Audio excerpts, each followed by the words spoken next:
Whether you're juggling a career, family, or pursuing your passions, this podcast is your compass for finding balance and serenity. Get ready to reclaim your health, find your inner strength, and thrive as a woman doing it all. Let's dive in.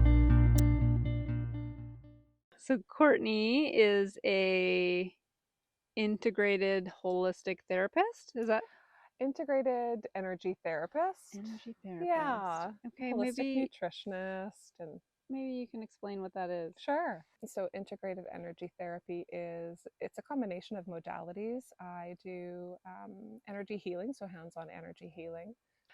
Um, they call Reiki the gateway drug. So you start off with Reiki and then just flies from there, sort of thing. So I started off with Reiki, and then I began being weird in the woods and just Yeah, maybe we'll go there first. Like, when did you get so weird? What happened to you?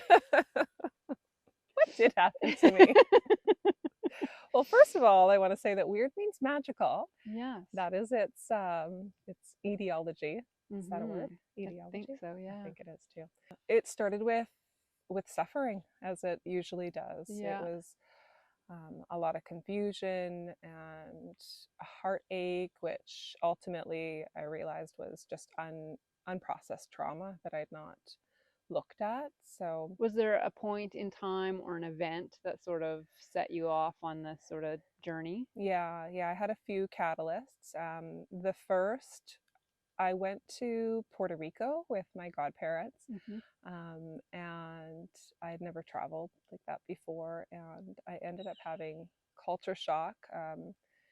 And it was really loud, and I was not able to be in the woods. That didn't feel like it was safe for me to just go off by myself, and I was very used to being by myself. I lived in a little cabin on Sprout Lake, which was a very quiet place to be. And I think with just all the traveling and then being there for so long, I came home. I wanted to come home early, and my nervous system was just absolutely shot. I had lost a job while I was there, the job that I was working at that I didn't like, that I wasn't leaving, so the universe, pushes you out of things that are not meant for you. Lost my job while I was there, broke, all of these things were happening. And then when I came home, I was just sort of at a rock bottom. I was still drinking at the time, still, was using weed and all sorts of coping mechanisms. And yeah, I didn't know what to do with my life. So that was the beginning. And my partner at the time suggested that I look into holistic nutrition, into becoming a nutritionist, because I had always been interested in it.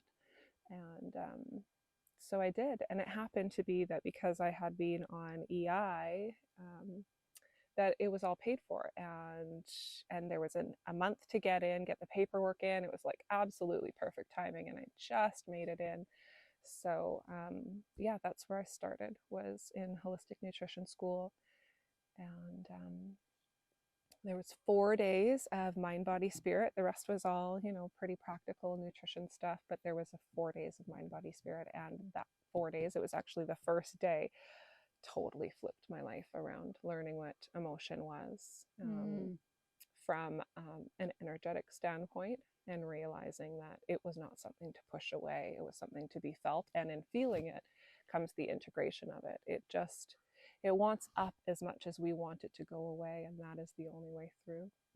Yeah, so that really changed my life. I started to meditate. I was actually, at that time, what really catalyzed that realization was not only that the class and the teachers wisdom, but also the meditation that she suggested for us, which was a Sarah Blondin meditation. She's so great. Yeah, her voice is like honey, and her words are just like, I felt like my heart had blown open, like it had just cracked wide open, and there was just this flood of realization and emotion coming up. It was transforming. Fear was the one that I first listened to, and it changed my life. And from there, I went through a breakup. I went through heartache. I went through all sorts of stuff that made me learn about soulmates, twin flames, or the so-called dynamic, limerence, codependency, the dark night of the soul, all of that. So ultimately that led into the work that I do now is helping others through the spiritual awakening process, which we often call like a midlife crisis. It's truly just remembering who you are and realizing how blind we've been living all this time, so conditioned and with this veil up in front of our eyes. And then when things like synchronicities and the number sequences and all of these magic things start happening, it really, if you pay attention, they start to really pour in, and that can be a very ungrounded place for people in the beginning. Mm-hmm. So that's much of what I do. I do the body work. I help people as a channel. I acting as a conduit and for high frequency energy through my hands, through my body, through my voice, and then I use the sound bowls and different sound frequencies as well. Mm-hmm. Yeah. The person that you once were compared to the person that you are now is like such a 180. Mm. And we sort of like in that process, we're doing so much work and we're doing so much behind the scenes stuff that nobody sees. But I think even for me, it growing up and using substance abuse for trauma, we're numbing ourselves out. But where I'm going is like, do you find that growing up with altered states of consciousness through alcohol and drugs and whatever else we've done sort of opens you up to other altered states of consciousness and opens you up to these energetic possibilities and to be able to see and feel other realms? Do you, as in like using mushrooms or acid in Yeah. grade 8? Why did I do that? So like psychedelics. Yeah, because I think it did for me. Like I think that's why I'm saying that maybe is because I feel like because I was open to those experience and other states of consciousness that now not using substances, I can still access those states of consciousness just through spirituality, or maybe it just altered our brain so we're Yeah. bizarre now, but Yeah. I do wonder about that because it does. It alters our perception. It allows us a greater perspective of what's actually happening. They say, we can only see 1% of what's actually going on in the quantum field. There is 99%, 99.99% of things what we're not seeing. So, yeah, when we use things like psychedelics, and we don't have to, but it is supportive because it helps to shut down the limiting perception. So yeah, I wonder that too because I did use psychedelics when I was really young. Like if I think about my nephews or my niece now at that mm-hmm. age, that's way too young. Um, but as far as therapeutic purposes, it really has an incredible place now. And same with marijuana as well. I think that it can be used, but it's all about intention. If you're not putting the correct intention towards something, then um, yeah, like for me, I would not use those things, or I would not use weed because it was just such a codependent. It was like a placation for me. It was a crutch. Um, but I know a lot of people that do use it with great intention, and yeah. So to answer your question, yeah, I think it does help. It does help, and I would definitely recommend doing it with a guide. Mm-hmm. Yeah, or even just microdosing, but really talking to somebody or doing the research on how to do that properly. Because for mental health, especially now, we need all the help that we can get, and pharmaceuticals are just they're contributing to a problem that Mm-hmm. they're masking the real root of what is going on. And not to say that it doesn't have its place for some people, but it's certainly not a long-term Mm-hmm. solution by any Mm-hmm. means. Yeah, so I do think psychedelics are really, really beneficial. So that sort of led you to doing this work. And why did you want to do this as work? Like why would you not just keep this for your own healing and process? And then why did you feel called to do that? Oh, that's a good question. I'm not a 9 to 5 type of person. Even in my past work, I was a hairdresser for almost 10 years, and I really made my own schedule. It's just, I think some people, I'm not that person. So I wanted to be able to be free um, to learn what I want to learn and apply it where I want to apply it. And why not make a living doing the same thing? And being in nutrition school too, I went in feeling like that was going to be my career. And then it turned out that it actually, the universe had other plans, or there was other plans on my path. Um, yeah, so I guess, does that answer the question? Mm-hmm, mm-hmm. Yeah. And then why do you feel this work is important? You know, those that know that our energy, our attention is our currency. It's what creates everything. You know, 3 guys just won the Nobel Prize, proving that reality is subjective. It's depending on what we're focusing on. There is no reality if we're not focusing on the observer's effect, shows us that. So yeah, the society that we live in is out to siphon or take our attention, and that makes people very rich. That makes people very powerful. And so here we are depleting ourselves by looking at our phones and looking at, you know, the series and being addicted to it and everything. It's very much designed to keep us addicted to it, keep us reliant upon it. So that's part of, you know, why I'm so passionate about doing this work, is it's helping people to come back to themselves and come back to paying attention to the emotion, paying attention to the pain. What is that telling you? Like, the body is constantly talking to us, but we are so distracted on the outside. And when we look at the body, when we look at that emotion, that in itself can be enough to liberate it from the body. If you look at, you know, everything being energy, either a particle or a wave, it all has a frequency, and the frequency is how fast it vibrates.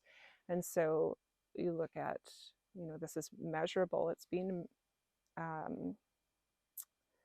measured that energy, emotion, we look at grief, anger, shame, sadness, that all vibrates around 100 hertz or so.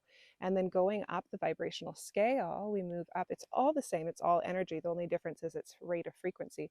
Joy, bliss, happiness, enlightenment. This is vibrating between 500, 1,000 upwards hertz. So if we are naturally, we are nature, you know, we were babies at one time, puppies, animals, we feel good around those things because they are still very high frequency in the body.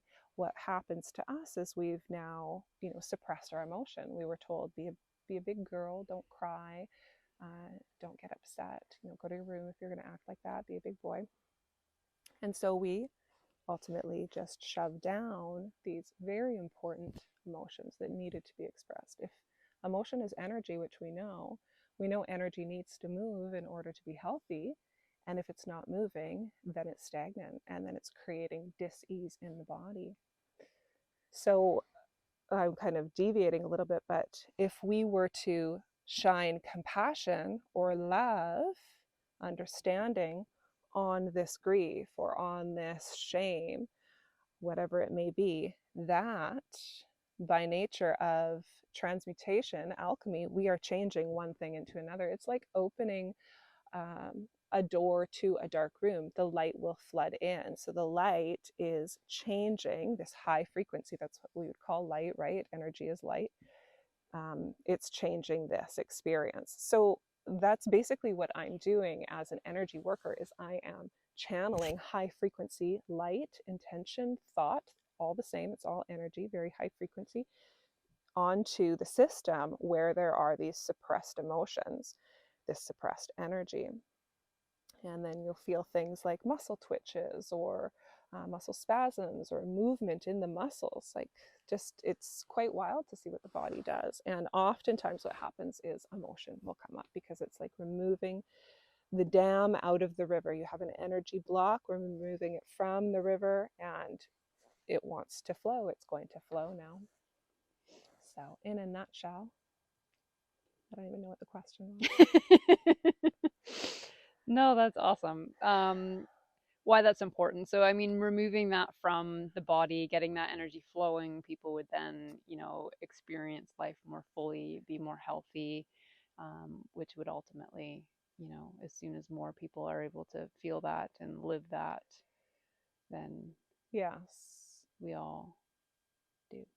Yeah, and knowing, you know, the frequency of the planet is raising as the frequency raises, anything that is not a vibrational match can't survive in that. So this is why our trauma is coming up, because it's energy in the system. So you think this high frequency, call it solar flares, whatever it is, pouring down, raining down on the planet. Um, Suddenly, you know, we're feeling this in the body, we're feeling the kink in the neck, we're feeling the anxiety come up, because it's integrating out of the system. And if we continue distracting, then we continue shoving it down, and it's going to continue to get worse. And the energy field is literally drawing in on itself. We need to expand that again. And you know, we feel it when you go into a room and there's somebody very high vibrational and positive. You can feel that we are all connected.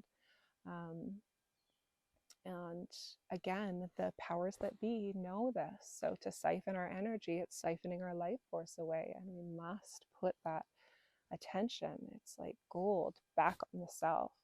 And in that, we will expand our energy field. And then as a result, you know, everything is just a reflection, a hologram of your own energy. So naturally, you're going to experience more positive experiences in life, more positive things, opportunities, people, things that are attracted to your energy.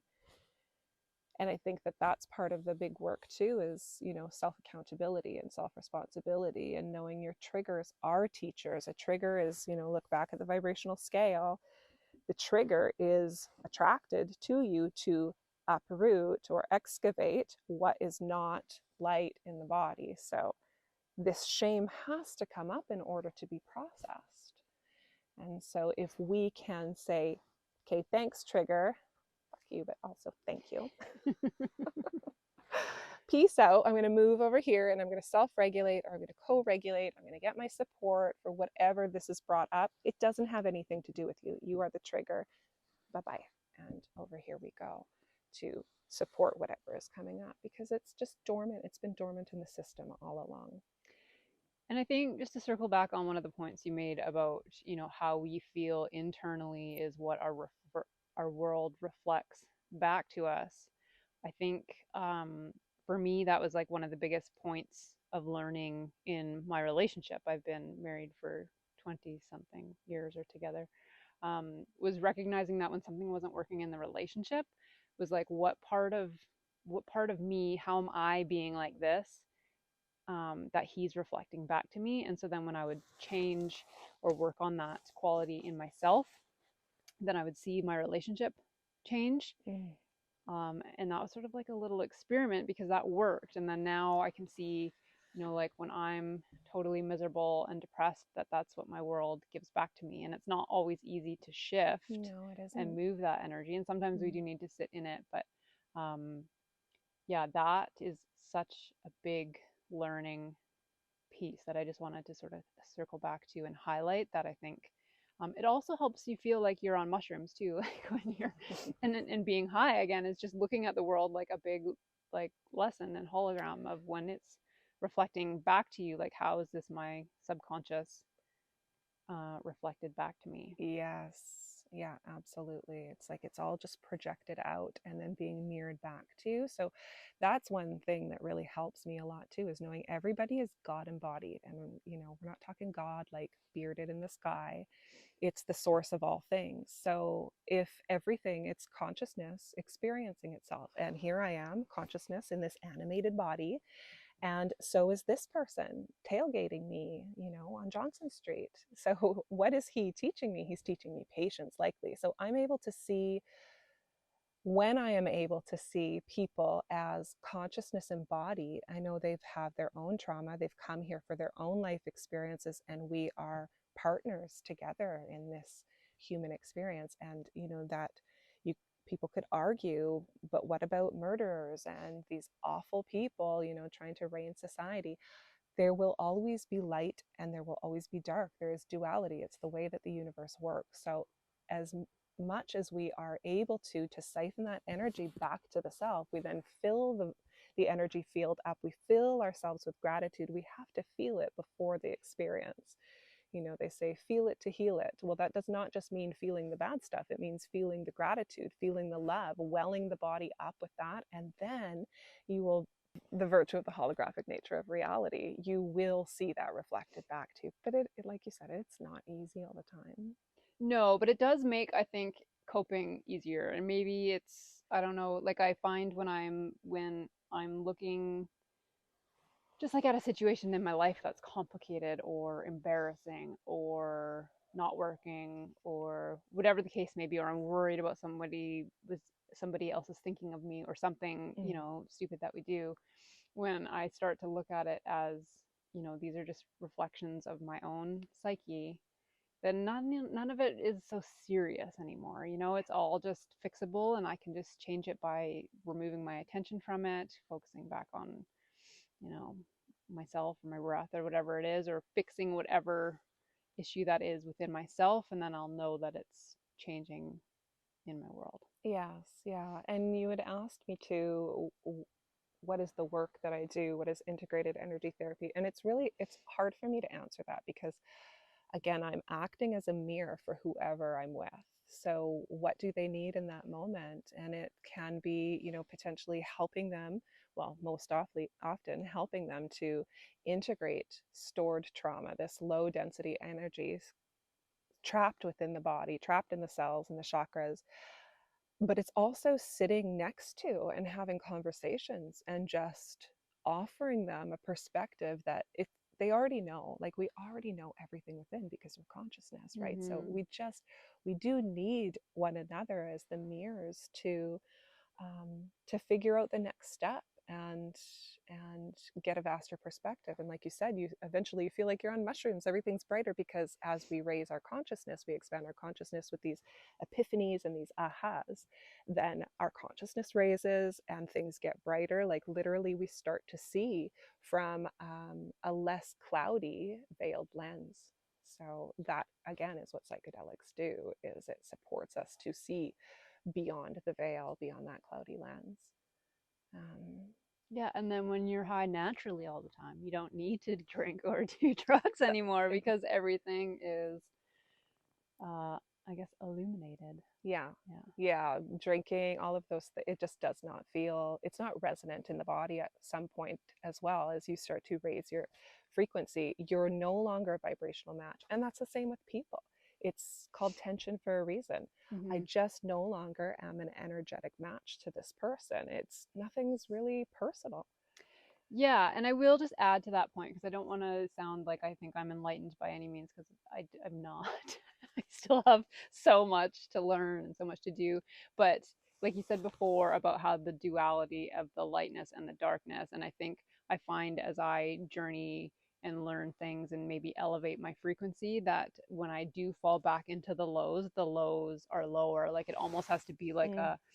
a balance of how, like, what do they say, like the tree will go as high up as its roots go down, Oh, that's nice. so your, like the lows are equally as low as the highs are highs. And I find that with in many things, like in my relationship and my family, like I'm so happy and so loving, but when it does crumble those times, then it is that much harder because it's almost like it has to be a balance of to how high the high is. So Mm-hmm. that's a challenge for sure. Yeah, especially for excitable people. Like I get really excited when something happens, and I'm very, I like to, um, have that, allow that frequency to come up and that excitement, and like I'm going to draw in more. But because I bring myself to that heightened state, I think it's in Buddhist philosophy, they say practice neutrality because then there is not that pendulum swing. And I think I just must love the drama of the pendulum swing. Yeah, and Yeah. that's the same with like with macrobiotics. Like it was all about eating like a very neutral, balanced like Mm. energy of foods because like, like sugar is very one end of the frequency and then there's like very dense foods and like your blood sugar would go up and down and like this, but if you eat sort of Mm. like neutral energetic foods, then you're going to keep your body sort of neutral as well. Yeah, so I'm the same. I like to I must like the drama. Well, and we do. Like Ellen Watts talks about that a lot, and it's a movie, it's a play, and it's exciting, and we are human as well, and emoting, feeling is the most human thing that we could possibly do. So again, like just so much compassion for ourselves that we're doing it really right by feeling all the feelings, and we are not crazy. We are humans having all of the experiences, and it's all necessary and beautiful. I just wanted to say too, when we were talking about the mirroring, that so often when I'm with clients and they're like, oh, I knew that, or somebody said that once upon a time and I just wasn't listening to it. We already know everything within. It's just we're getting reminders all the time. That's how the universe speaks to us, in symbols and in signs and synchronicities. And if we heed the call, if we look to it, then we're going to see more of it. We can't see the hallucinogenic world, or the bright world, if we don't have the eyes to see it. And so having a narrow viewpoint and being very rigid and stubborn, you're literally being rigid and stubborn. It's like an iced over river. You're not going to allow for new perspectives or new experiences, or the ability to heal in this ancient way. The ancients knew this, knew how we our chi, our prana, it's meant to flow. What is that? What is light language? Well, light language is, it can be many things. It's, again, frequency. All words, all language is a frequency, and we learn English, and you can call it speaking in tongues, or some say it comes from Lumerian, or other planets, but I don't really label it or question it. I was starting to work on clearing my throat chakra, as so many women suffer from, is that the fear of speaking, and the fear of speaking our truth and just saying what's on our hearts. And so I was working on that. I wanted to start doing events and sharing and workshops and things like that, and I was not able to do that. Even just starting to do Instagram videos, it was terrifying. Like, I remember I wouldn't face it on me. I started off in my kitchen.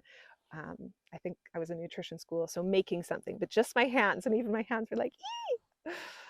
So eventually I turned that camera on myself, and I wanted to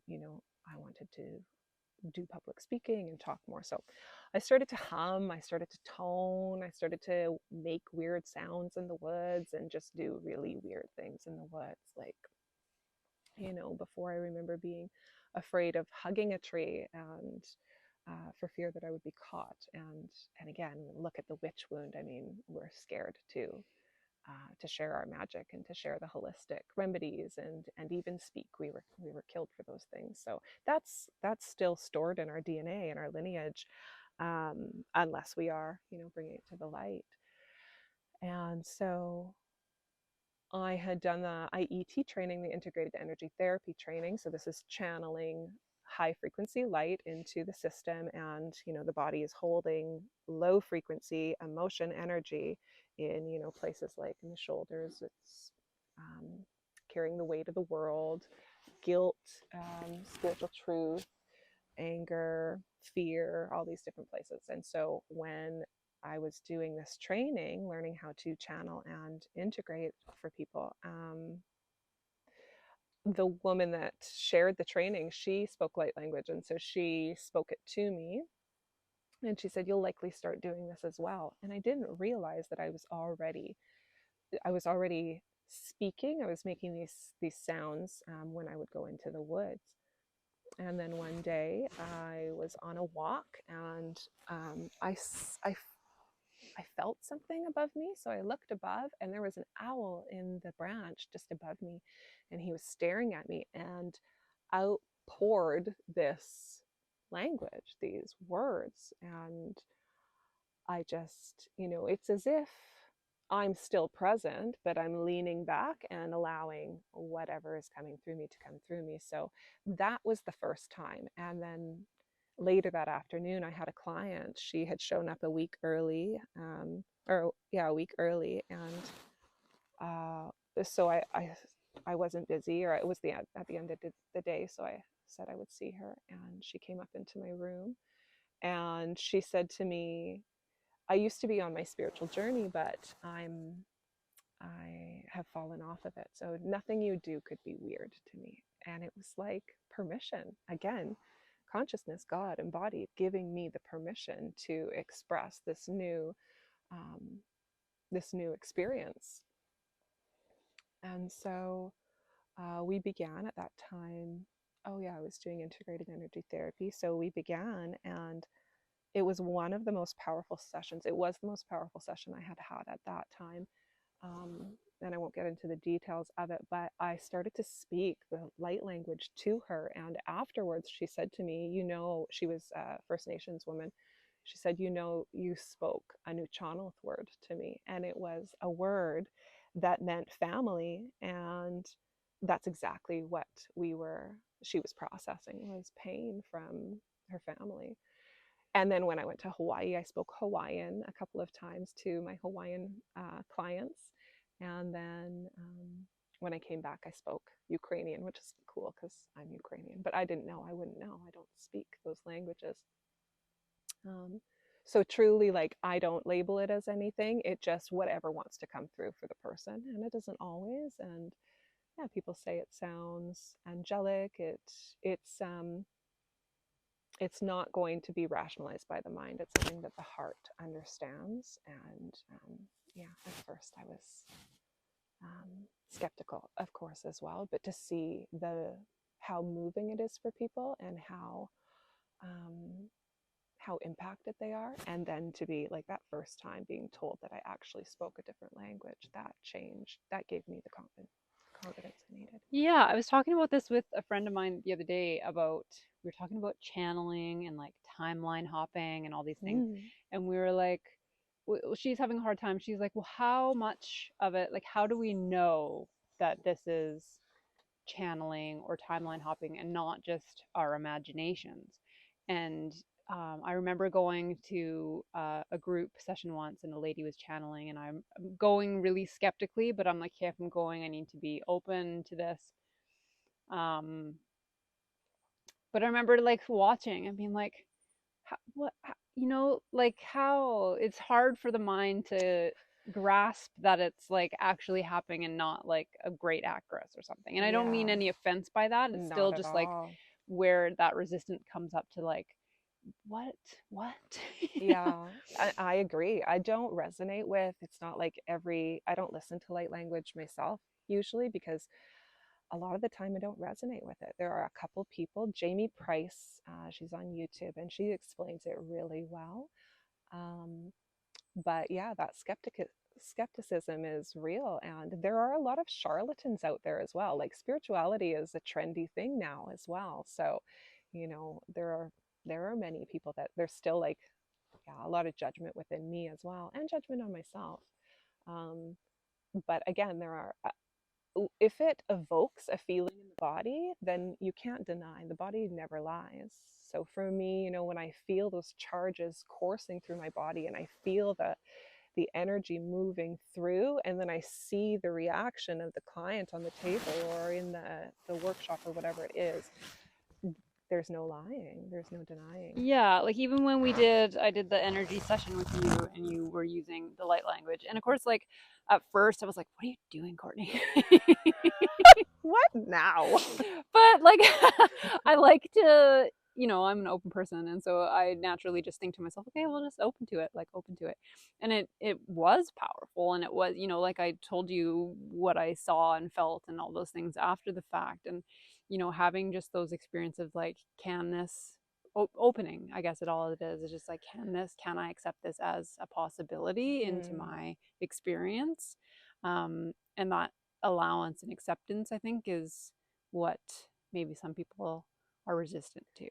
Yeah, again, yeah, that tension, that resistance, it will block us. And so the brainwave state that we're in then is this low beta state. Whereas, when you are in induced or you are in a deep meditation, the light language as well, it will draw you into a higher beta state and eventually a gamma state, a theta state. I say both because I need you to edit whatever one that is. And one of them. I think it's theta. And you had mentioned about, is it my imagination? Well, we know that that's how we create a reality, is through imagination. Everything is first a thought, and the imagination is the most powerful thing we have. It's our focus goes upon a certain thing and we imagine it, and everything you see was first imagined by something. Mm-hmm. Whether it be consciousness, or me, my consciousness, my subconscious thought. So yeah, imagination is, Neville Goddard talks about this really well, and his book Feeling is the Secret really changed my perception on how powerful our imagination is. Yeah, I was talking because I'm just in this space of questioning everything and distrusting distrusting is like my nature. I can't help it. I was gonna say, this space, isn't that just life? Always. Yeah, totally. But I was like saying just because of watching my son and the things that he's taught at school and how they sometimes, conflict with some of the things that I'm learning. And you came across the concept of imagination, and we're sort of taught that imagination is just like for kids to play and that kind of thing, and that like we sort of lose that and we're trained out of that as adults. And I was like, but what if imagination is like our conduit to spirit and our spirit guides talking to us? It's not just like this silly little thing for kids, and that's just like a construct that's been placed around that ability. And if we can remove those limiting constraints, that does open up like a whole nother world. Yeah, I think that's why the dark night of the soul, or the midlife crisis, some tragedy happening in the life opens us up to all the possibility again, or can start supporting us down that, or pushing us down that rabbit hole, because we realize that we've been living in an illusion. We have been conditioned, indoctrinated, whatever you want to call it, into being divided from our intuition and our power, which is, our imagination. Like, the world was limitless. We are limitless until we are taught that we are limited. And the irony that I can hear the school bus full of children now screaming and laughing up the oh, coincidences. The universe is so minxy and tricky and so brilliant. Yes. Yeah, like even just eating, like we knew when we were full. We knew how to process emotions, stopping the temper tantrum from processing. They're processing emotion.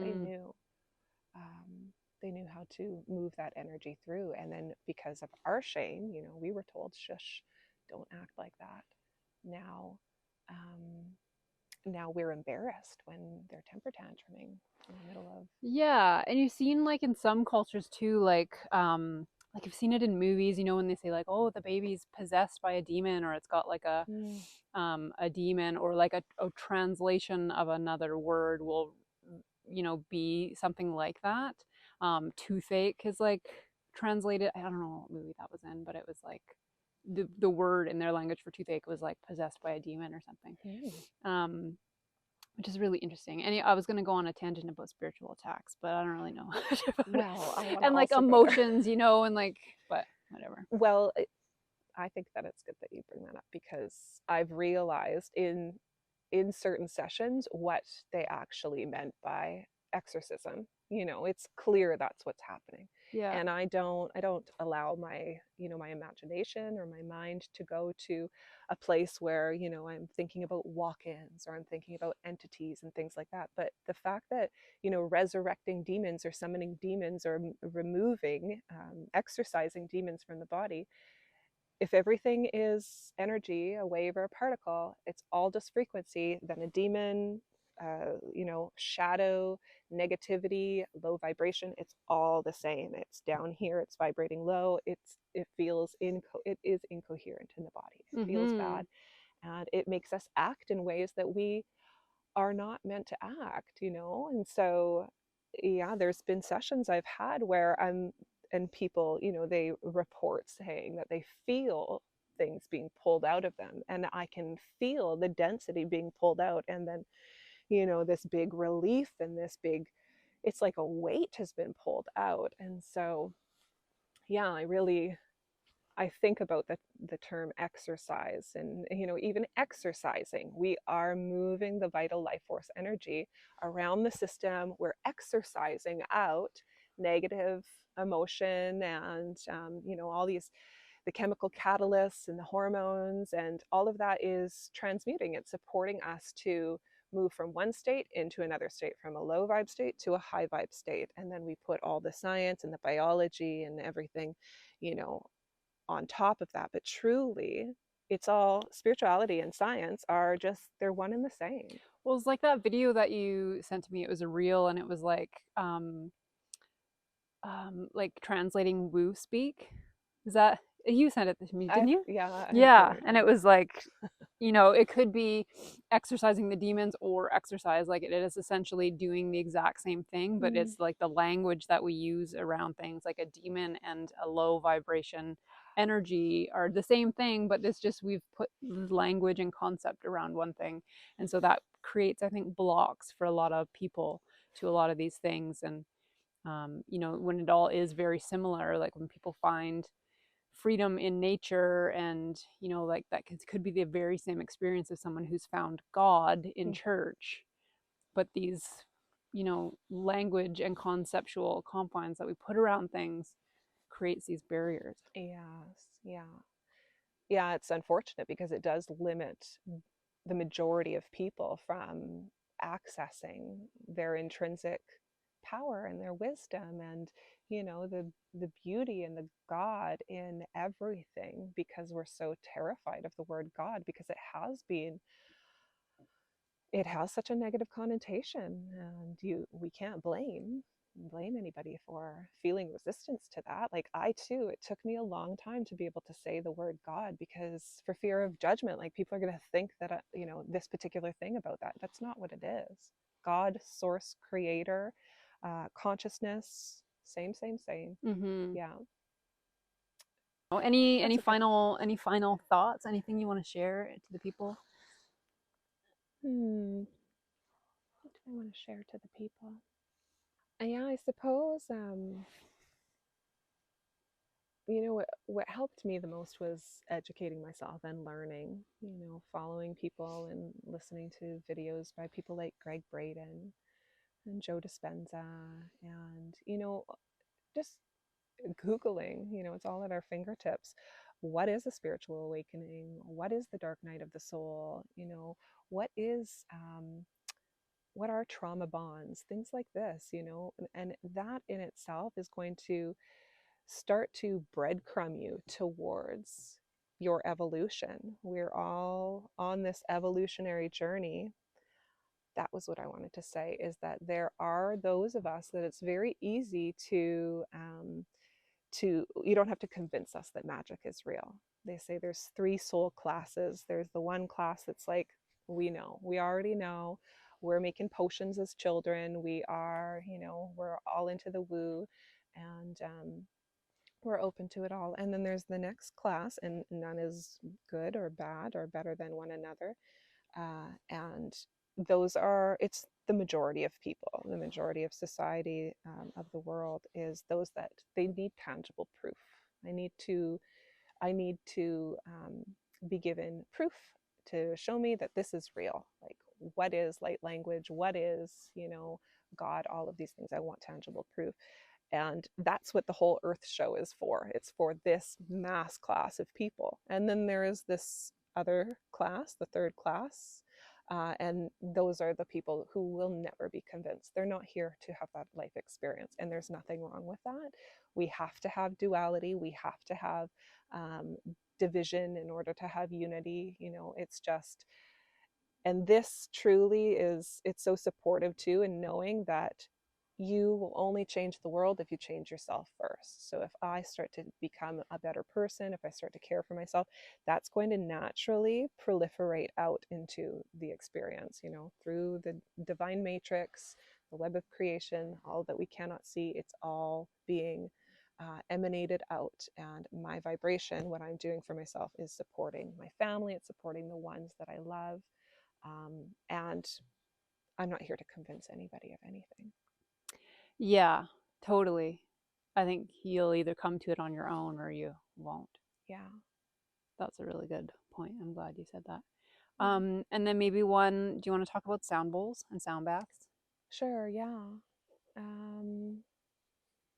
Yeah, sound bowls and sound baths, again, everything being frequency, very high frequency, depending on what bowl you're using or what instrument you're using, is it's helping to calibrate the system. It's bringing the body and the brainwave state into a higher frequency. Again, opening the self. It's knowing everything is frequency, and sound travels, and travels very well via water. You know, knowing that we are 70% water, we are breaking up dense connective tissue within the system, fascia that's been, you know, it's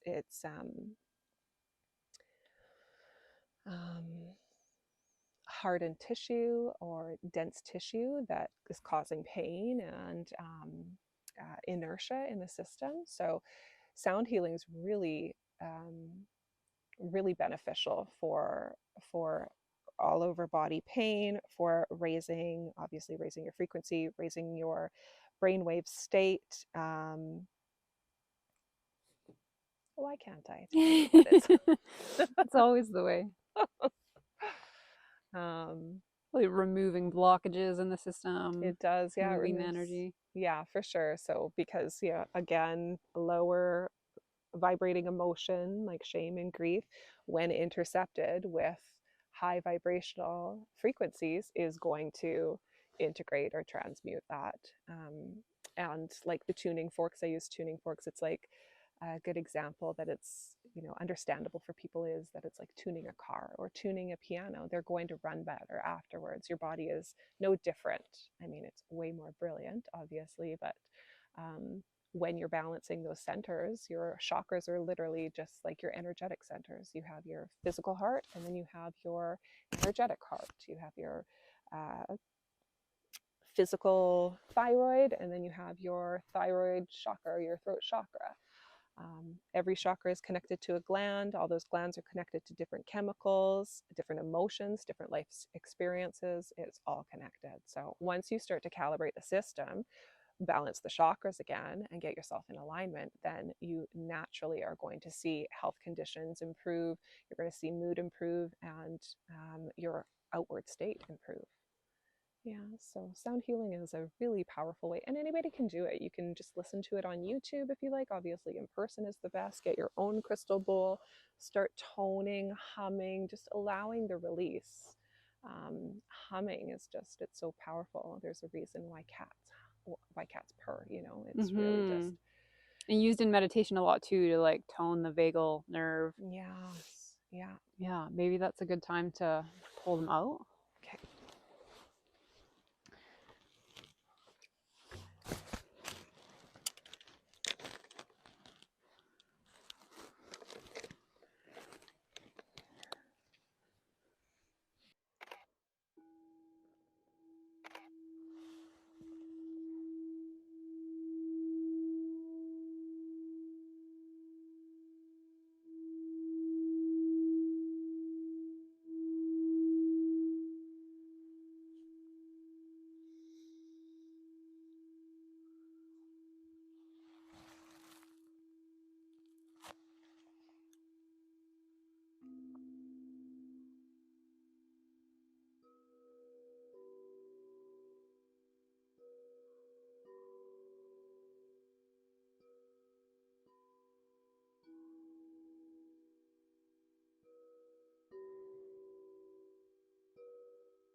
That concludes my chat with Courtney Ketchum of Glow Holistics. You can find Courtney online at www.glowholistics.ca and on Instagram as @glowholistics. Next week, I am chatting with Rebecca Hen of Wren & Co. and we'll discuss purposeful brand and living your purpose. Thanks for tuning in.